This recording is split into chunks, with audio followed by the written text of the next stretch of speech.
when someone inherits money, when his trust terminated and he received a lot of money, he had to mourn the loss of his life as he had known it up until that time before he could move on. He had to recognize it and go through that mourning process. And most people don't think that that would exist for them. They think, oh, $18 million, woohoo, I'm there. For you. And, yeah. And it's just, they don't give themselves permission to mourn the loss of their life as they had known it up until that point. And it's a big change. Hello, amazing humans, and welcome to episode number 279 of the Game On Girlfriend podcast. So what do you think about rich people, huh? Are they a bunch of jerks? I know. Does it scare you, the idea of making money because you think you'll become an asshat? Like, tell the truth about this. This is okay. Because in today's podcast episode, you are going to hear about the mindset of heirs of incredible wealth. Now, you might be thinking, Sarah, that has nothing to do with me. I'm going to tell you it really does. And at a moment in our society, when we have people who are afraid to make money, we have people who hate people who make money, we have people who have money who are afraid, we have people who don't want to make money because they think it'll turn them into a jerk. There is so much going on here about our relationship as humans to money that we are leaving unexamined. And in today's podcast episode, we blow that wide open and we talk about how humans with money and humans without money are almost identical, not in their lives, I know, not in the day-to-day, but in how they view themselves, which is unbelievably fascinating. Today's guest is Myra Salzer. She's an advocate for people who've received significant inheritance. And over the decades, since she founded the Wealth Conservancy, she has worked with inheritors who have collectively inherited billions. The firm's services combine wealth and life coaching and financial planning for people who've inherited enough that paid work doesn't impact their financial well-being. And again, if you are thinking this doesn't apply to me, it does, especially if you are trying to grow your business and earn more money. What you're going to hear in today's conversations are the exact blocks you might be experiencing as you are looking to grow your ability to earn more money. This is so important because I work with people every day, who say, oh my God, I really want that lifestyle. I want more money. I want to make my business really successful. But there's this belief that they're not going to know how to handle the money, that the money is somehow going to affect them negatively, that other people won't want to be around them, that other people won't like them. And I want you to understand how shared those fears are and how unrealistic they actually are when it comes to your day-to-day life. So if you're looking to grow your relationship to money, this is the episode you're going to want to come back to more than once. So pop in those earphones and let's get to it. Myra, welcome to the Game On Girlfriend podcast. I am, kind of like really excited and a little bit nervous about finding out all of the awesome information you're about to share. Welcome. Thank you. Fun to be here. Good. So listen, you are experienced, you're smart. I mean, your bio is astounding. You do all these incredible things. But oh my gosh, out of all the things that Myra could have done on planet Earth, why is this what you've chosen to do with your life? I'm a person who doesn't go with the flow. And this is a group of people, the people I work with, who are people who've inherited a great deal of money, don't have an advocate. And I know you're probably thinking, oh, yeah, right. Well, I wish I had their problem. But it's really important to recognize that these are people who have been born into a situation that they had no control over. And many times they can't even disinherit. They can't be disinherited. They are stuck with their circumstance and their responsibilities. And they don't get any support. They don't get training. There's no manual on how to manage $50 million or get shares of a family operating business or run a family foundation. And yet they're expected to be happy and they're expected to be fully understanding of tax law and estate tax law and how to give to their kids and how to have a fair prenuptial agreement and Mm, all of these things that most people don't even consider right. is what's required of them. Yeah. And we advocate for them, we work with them, we teach, we coach, and they get to a point where they can manage Mm. what they want to manage and delegate what they don't. Oh my God, I got it. You know, you just brought up a lot of stuff. I think most people just, it doesn't occur, right? You read the magazine outtake, right? Or like the headline of like so and so inherits $75 million. You're like, son of a gun, that's a lot of money. But what is happening to the human being behind that? And I think that is such an interesting conversation to have because, as you know, the women I work with, right, there's this constant struggle, this fight against the idea that if you have money, you must somehow be bad. There's something inherently greasy about you or something like that. Is this something that you've seen, these heirs deal with that? Like, am I a bad person? Do people think I'm bad? Like, what do people think of me? Is there that kind of insecurity going on for them as well? Totally. I call it their net worth and self-worth are completely misaligned. And they're afraid of judgments. Uh-huh. Oftentimes they hide their wealth. They pretend to be a regular person. Mm-hmm. They'd be mortified if someone knew they didn't have student loans or they could afford to buy any car they wanted or go on any trip they wanted. And they just want to fit in. Mm. Don't we all? God, I was just gonna say that. Like, is that not like the basic human desire of like, am I okay? Am I gonna get rejected? And I think, when you were talking about this is a situation someone was born into. It's not their fault. You can look at that on all spectrums of finances, right? Someone who was born into extreme poverty, right? Someone who had the experience I had as a kid, like not understanding what money is. And I think the pattern's the same in that they think they're supposed to know. It doesn't matter what end of the spectrum you're born into. You have this weird idea that you're somehow stupid or at fault or completely an idiot and you don't deserve any of this, whether it's good or bad, right? Like, I can't ever know how to do this. It's Good too point. mysterious. Isn't that Yeah. interesting? Yeah, Yeah. totally. It's like we're just not supposed to talk about money, which is why I'm so excited to have you on the show because let's freaking talk about money. Like, oh my gosh. It's like the most important tool we have access to today. And it's so interesting to see no matter which side of the spectrum, everybody feels insecure about what they actually own, what Totally. is actually in the bank account. I just think that is fascinating. So we have people who are broke who are pretending to be wealthy, and we have people who are wealthy pretending to be broke. There you go. That is just fascinating. Like, whoa. Like, oh my gosh. Human behavior on display, right? Like fascinating. Totally. Fascinating. Okay, so let's say we have someone who's just inherited like what we would consider a boatload of money. That's my favorite phrase. Like, there's a boatload of money. Oh my goodness, here it is. What kind of relationship changes do these human beings have when it comes to their wealth, right? Their money that's in this bank? Do they change along the way? Do they start to view things differently? Like, what do you see happens to the human being behind this transition? It's not like winning the lottery, which is a sudden money event. Right. Usually it's a gradual event where they are beneficiary of a trust that some becomes liquid at ages 25, 35, 45, something along those lines, or they have always owned shares of a family operating business Mm. that does an IPO, but they can't sell any shares for a limited period of time because of the SEC rules. And so they have time to start to integrate. So Mm.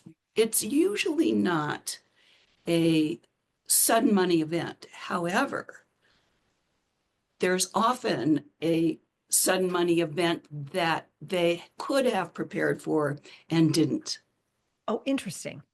Okay, so And say so more they're about in that. denial. And we can get into the stages of inherited wealth, but I'll tell you a story about what was the first person who came into my office that I thought, this is a group of people that need help. Yeah. And it was when I was a starving financial planner who would have taken anyone who could fog a mirror And a couple made an appointment to come into my office. And I was like, oh, yes, I'm ready. And I had my blue suit on and I had, I rented the conference room and I was ready. Love it. And they had a 10 o'clock appointment and 10:15 came by and they hadn't shown up yet. Yikes. 10:30 came by and I started to feel really, really, really deflated. Mm-hmm. And finally, at about 20 of 11, they came in. Oh my goodness. And I said, how can I help you? And he's looking down, not making eye contact whatsoever. And he goes, the only known source of income I've ever had has just dissipated, and I don't know what to do. And I thought, darn it, this is not what I was hoping for. And then I noticed that she's playing with her ring, and her ring, the stone is on the palm side of her hand. And I asked her about the ring because I didn't want to talk about him not having any income. And she said, well, yeah, I just got it. And I said, where did you get it? And she said, Hurdle's Jewelry, which was right around the corner from my office. I said, when did you get this? I don't know much about jewelry, but this was a rock. She goes, well, that's why we were late. Oh my gosh. I thought that's what you were going to say. Oh my gosh. And I said, wait a minute, you don't have any income and you probably spent $25,000 on this ring? Right. She said, no, 60,000. Holy cannoli. And I looked at him and I looked at her and I looked at him and I said, there's a missing piece here. Yeah. Can you fill me in? And he goes, oh, I know. I've lived off of my trust income all my life. And I turned 35 last week and my trust terminated. And now I have $18 million I don't know what to do with.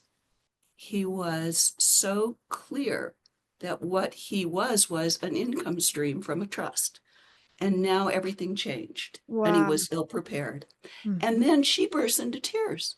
She said, how can I go home and show my father this ring? He can't even make his mortgage payment.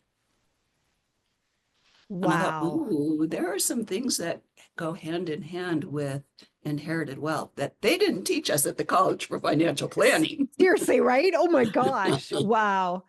And that was the incident that begot the specialty, and it's been thriving ever since. That's incredible. Wow. Okay. Wow. So two things are coming to me from that story.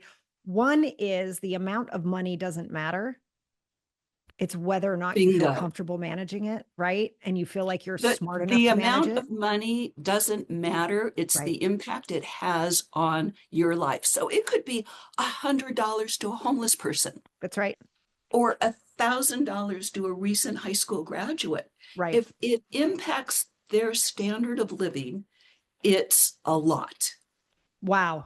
I'm sorry, I'm really stunned by this, but that's really what I'm taking from that story is the amount is invisible, right? It's the behaviors, the self-talk, and the mindset around it of like 18 million, I'm going to starve, right? Like my dad can't pay his mortgage. I'm wearing his annual mortgage on my hand, right? Like it's like, but the amount doesn't really matter. It's the experience of that. That's so important for all of us humans. Doesn't matter. And this is where we all, like, I'm one of those coaches who's always saying, you're going to watch the amount in the bank change.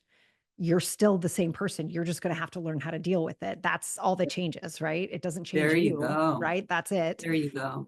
But the other thing for you, Myra, that I'm hearing is that was brilliant in that moment. So you thought, I'm going to be a financial planner. They taught me how to do this. I got the blue suit. I rented the conference room. Oh my gosh, right? And bam, you saw a need in the market that no one had ever talked about, and you made it your expertise. And I have to say, that is one smart business mind. Like that is what I really hope somebody's listening right now. And they're like, oh my God, that just happened to somebody on the phone with me the other day. That could be my expertise. That is how you framed this to apply to anyone in business. That's brilliant. And that just shows you're a great coach. Oh, you're so nice. No, I'm not nice. I'm just being honest.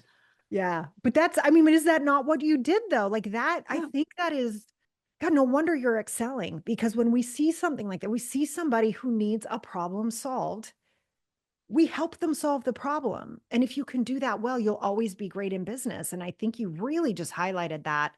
But I'm also really impressed with you as a human to be able to have compassion for that person in that moment. Because I know for some people, like we were talking about stereotypes for the truly wealthy, right? They'd be like, this freaking guy. You know what I mean? As opposed to seeing something's happening here that's actually really important in their lives, and we need to help them with this. And I think that speaks to your character as well. So people looking to work with you, I can get why people really want to work with you, because that's trust. Because I could imagine, as much as somebody's embarrassed about being poor and these guys are embarrassed about being rich, they have nowhere to go, right? Because everyone's like, F you, you're rich, deal with it. I have no sympathy for you. Like, you could really see how that could be a reaction. And I bet it's really helpful for them to be able to come to you. Yeah. I would think so, because they do and they stay, and we help them develop through their stages of inherited wealth. And we've seen this over and over, that inheritors experience a similar stage progression through their relationship with their money. And I'm happy to tell you what those are if you're interested. Yeah, I'd love to know. I'm absolutely curious what those are. Okay, so we're all born, no matter what our financial circumstances, we're all born in an innocent stage where we get everything we need, whether it's mother's milk or a clean diaper or whatever. Most of us have to get out of that innocent stage the first time we're told no. No, you can't get a new tricycle. You have to have your brother's hand-me-down. Or no, we can't afford the Coke. You have to have water when we go out to eat. Mm-hmm. Those kinds of no's. Whereas an inheritor, someone who comes from a family of wealth, it's oftentimes much easier to write the check than to tell your child no. Oh, I just got chills. Yes, I get that. Oh, I get that. They can stay in an innocent stage for years. Oh my gosh. I never thought of that. Wow. And after the innocent stage is the denial stage. Oh, let's pretend I don't have money. No one, people will dislike me for who I am rather than because I have money. Or how do I say no when someone finds out they have money and they want to get a loan or marry me or whatever. So denial is the next stage. And finally, the third stage is ignorant acceptance. And when someone gets to the ignorant acceptance stage, that's the stage at which we can start to help them. We can say, okay, you accept that these are your financial circumstances. We get it that you're ignorant here. But that doesn't mean you're stupid. It just means you have no training. You haven't gotten the manual. You don't know. How could you possibly? Right. And then they get into the learning, growing stage. And that's really exciting and time consuming and confusing and overwhelming, but they do it until they get to the final stage, which is the integrated authority, where they understand, they know what they do know, they know what they don't know, they know what they like to manage, what they don't like to manage, and they have the financial wherewithal to delegate those areas that don't bring them joy. To people they trust, hopefully. Right? Of course, because they've gone through the learning, growing stage. Yeah. Yeah. Wow. Okay. And say that last phrase, the last phase again. Stage is the integrated authority. I love that. Integrated authority. That's a beautiful stage. That's also a stage where they don't care what other people think. And boy, is that an empowering stage to be in. For anybody. Absolutely. Yeah. I think we're all working on that, aren't we? I mean, hello. Yeah. Can I call someone and get that handled? Like, yeah, like that's a big deal. That's why I think when you said the name of that step, I was like, hold on, say it again. Because you can hear integrative authority when you actually integrate into the truth of your own life. You become authority of your own life, regardless of what the money says. Boy, is that important, because I think, it's so interesting as you're talking, I'm thinking about all the times I've spoken to women who've never managed money or they've never dealt with it. And like, why would you know how if you never have? Right. And that moment of acceptance, you said the innocent acceptance is when you can start working with somebody. And I think that moment is so important, again, on either side of the freaking spectrum. If you need to actually admit you don't have any and stop spending like you do, just like you need to admit you don't know how to handle what you already have. Oh my, that's the only time that change is actually possible. Your authority as a human being over your own life. Oh my gosh, I love this so much. I love this so much. Like, wow, what great work you're doing. My goodness. What do you notice people feel right as they've stepped into this integrative authority, right? They're like moving through this. What do you notice they start to feel as they feel more powerful about themselves? What do they start doing with their money? Do things really change? Do most people keep it the same? Like, what do you notice as far as habit changes? They start thinking outside the box. Okay. They start thinking in a way that maybe deviates from what their family thought patterns are. And oftentimes they're inheritors from, they're only second or third generation from the wealth creator. And the wealth creator's mindset is completely different than an inheritor's, where a wealth creator, they're future focused. I mean, they're always, all entrepreneurs are future focused, and they're abundance oriented. They think, oh, I can't miss on this. And they're socially respected Mm. Mm. and they're confident. But an inheritor, they're legacy based and scarcity oriented. Like if they lose it, they can't make it again. Right. And they have a fear of loss. And then they are met with people all the time who have a hostile envy towards them. Okay, I want to dive into this word. Say, So like, let's really yeah. expand on that. What is hostile envy? So where someone is pissed off and envious at the same time that they aren't in that position. How come it's so easy for them? I didn't have that kind of luck. And people have really strong opinions about those who have inherited a great deal of money. Mm-hmm. And the truth is that an inheritor is oftentimes embarrassed and ashamed that they didn't earn the money themselves. Yeah. I mean, I could see And that. this, I could get that. I think I'd feel that way. yeah. Yeah. And how to manage money is very different. The Right. wealth creator is accumulation oriented and works with financial advisors who went to school at that. Mm-hmm. Whereas an inheritor is totally needs to preserve what's been given and know what can they spend, what can they give away, what can they loan, what can they need to have that sense of perspective and to be aligned with their investment managers so that their investment managers don't necessarily do what the wealth creator did, but are aligned with the inheritor's values Got it. and objectives. And I can also see as you're describing that experience of being alive, right? Because that's what that is. I inherited this money. The scarcity is real because Yeah. that underlying fear of like, if I lose this, I'm like the mess up of the family. If I lose this or I overspend or oh my gosh, I'm the jerk who did that.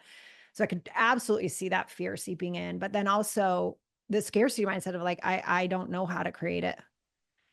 And so I can't get it back. And I deal with this a lot with entrepreneurs. They have a bad year. They're like, I'm not worried. I'll do it again.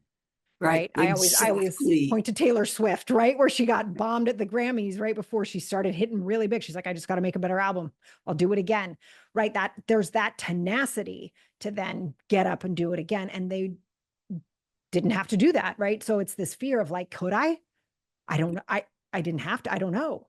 And I could really see, like, when you said that, that really hit a chord with me because that's got to be very scary. Yeah. It's got to be really scary for them. I can really understand that. So Yeah. making decisions can be really, really hard because they don't want to make a bad one. Right. Right. Yeah. Oh my goodness. Well, I think this is a really important conversation to be having for people who aren't heirs as much as it is for people who are, right? Yeah. For us to really see our shared humanity in all circumstances, right? We're all here Thank having you. this human experience, terrified of what we don't know how to do or mad, mad scared that we're going to screw it up, right? Terrified we're not going to fit in. People are going to find out the truth about us, right? It's so universal. And I think it's such an important conversation to have, especially at a time, at least here in the States, when we're really having a let them eat cake moment, right? It's kind of like, wow, let's talk about this. Let's talk about the truth of this on all sides of the spectrum. It's so powerful. And I just love the work that you're doing. I really do. Thank So you. great. So great. All right. I have one more question for you. And I think you've Okay. sort of covered it, but I want to make sure it's clear, at least in my mind and probably in all the listeners' mind. You talk about how heirs have almost like a grief period or a mourning period. Is Oh, this yeah. part of their stages? Is it that No, beginning it's stages or is it actually a little different? different. Okay. Where when someone inherits money, and we can go back to the ring story, when his trust terminated and he received a lot of money, he had to mourn the loss of his life as he had known it Mm, up until that time hmm before he could move on. hmm He had to recognize it and go through that mourning process. And most people don't think that that would exist for them. They think, oh, $18 million, woohoo, I'm Yeah. For there. you. Yeah. And, Yeah. and it's just, they don't give themselves permission Mm, to mourn the loss of their life as they had known it up until that point. hmm And it's a hmm big change.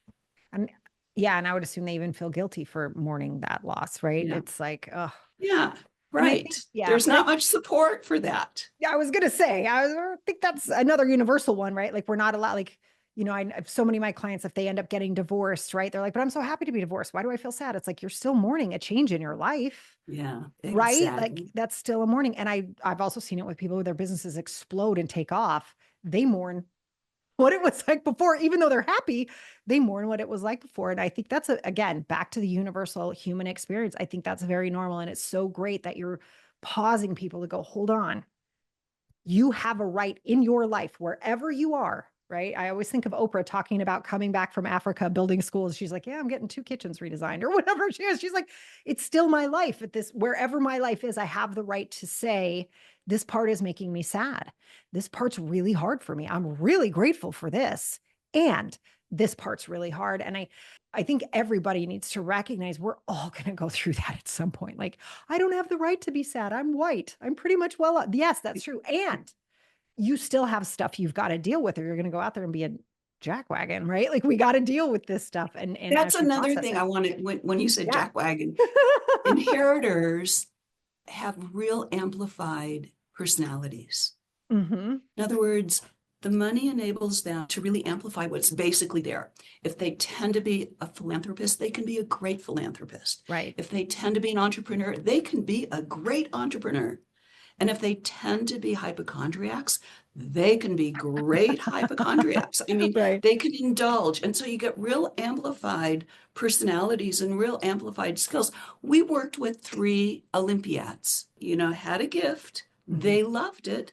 They could afford tutors in tow and coaches and traveling the world and everything to do, to perform in their sport. So that's another example of an amplified personality, an I got that. amplified skill. I love that you said that, Myra, because I call money I am a magnifying glass. So if you're a jackwagon, you could be a bigger one. And we know some Exactly. of those, right? And if you're Yes. incredible, you can be even more amazing, right? And I think it's important to remember that it's not us, but it can magnify us, but it is not us. And to have Exactly. that sort of understanding of money, I think is so important. Wow. Well, I could talk to you, I think, for a long time about this. But if someone is listening today and they know someone who might be in this situation or they themselves are in this situation, how can people get a hold of you? How can people find you? Oh, thank you for asking. Yes, the company name is the Wealth Conservancy, and my name is Myra Salzer. It's pretty unusual, so if you can, Google both, you'll probably find us. We also have a coaching program for heirs that is only 8 sessions that will enable someone to understand what their relationship is with wealth. And it's called Way Into Wealth. And you can find out more about that at wayintowealth.com. Love it. And I think that's what, they can do. I love it. Please All do right. find me. Yeah, absolutely. Well, listen, you guys, if you are watching on YouTube, we are going to have those links underneath this video. If you are listening in, the links will be in the show notes. Myra, thank you so much for spending time with us today. I really appreciate this in conversation. I think it's something that's so important for us to all be talking about and understanding our shared humanity.